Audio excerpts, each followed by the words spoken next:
Assalamualaikum warahmatullahi wabarakatuh. Yang terhormat Ibu Elsa selaku guru bahasa Indonesia di kelas 11. Perkenalkan, nama saya Ika Naftiana dari kelas 11-2. Di sini saya ingin menjelaskan apa itu cerpen. Pengertian cerpen. Cerpen merupakan singkatan dari cerita pendek. Nah, cerita pendek atau cerpen adalah salah satu jenis karya sastra yang berbentuk prosa fiksi. Isi cerpen bukanlah kejadian nyata, melainkan hanya karangan atau imajinasi penulisnya. Apa beda cerpen dengan novel? Perbedaan cerpen dengan novel adalah dari jumlah kata-katanya. Cerita di dalam cerpen cenderung lebih padat dan biasanya tidak memiliki banyak tokoh. Rata-rata jumlah kata dalam cerpen yaitu maksimal hanya sampai 10.000 kata saja. Lain halnya dengan novel yang jauh lebih panjang.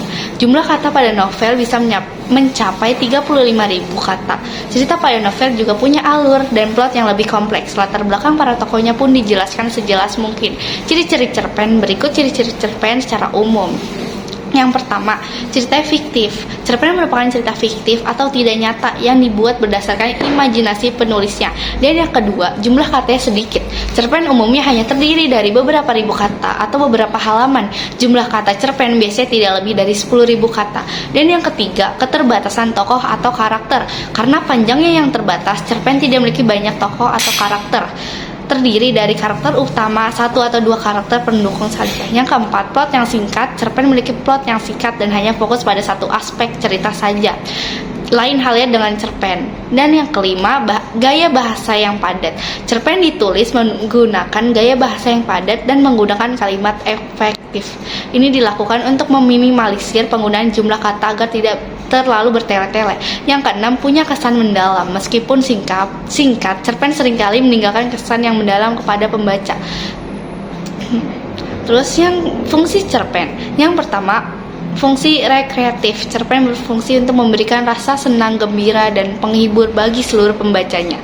Dan yang kedua, fungsi estetis. Cerpen memiliki fungsi untuk memberikan keindahan bagi pembaca karya sastra. Dan yang ketiga, fungsi moralitas. Cerpen dapat memberikan nilai-nilai moral kepada pembaca. Dan yang keempat, fungsi didaktif. Cerpen dapat mengarahkan dan mendidik para pembaca dengan nilai-nilai kebenaran dan kebaikan di dalam cerita.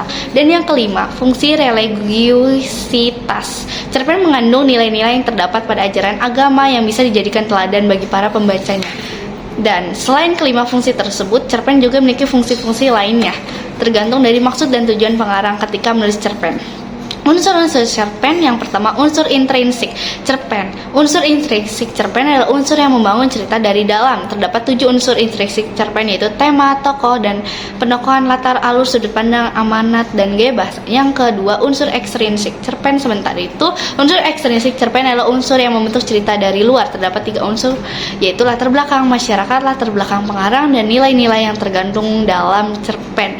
Segitu saja penjelasan dari saya. Mohon maaf bila ada salah kata. Wassalamualaikum warahmatullahi wabarakatuh.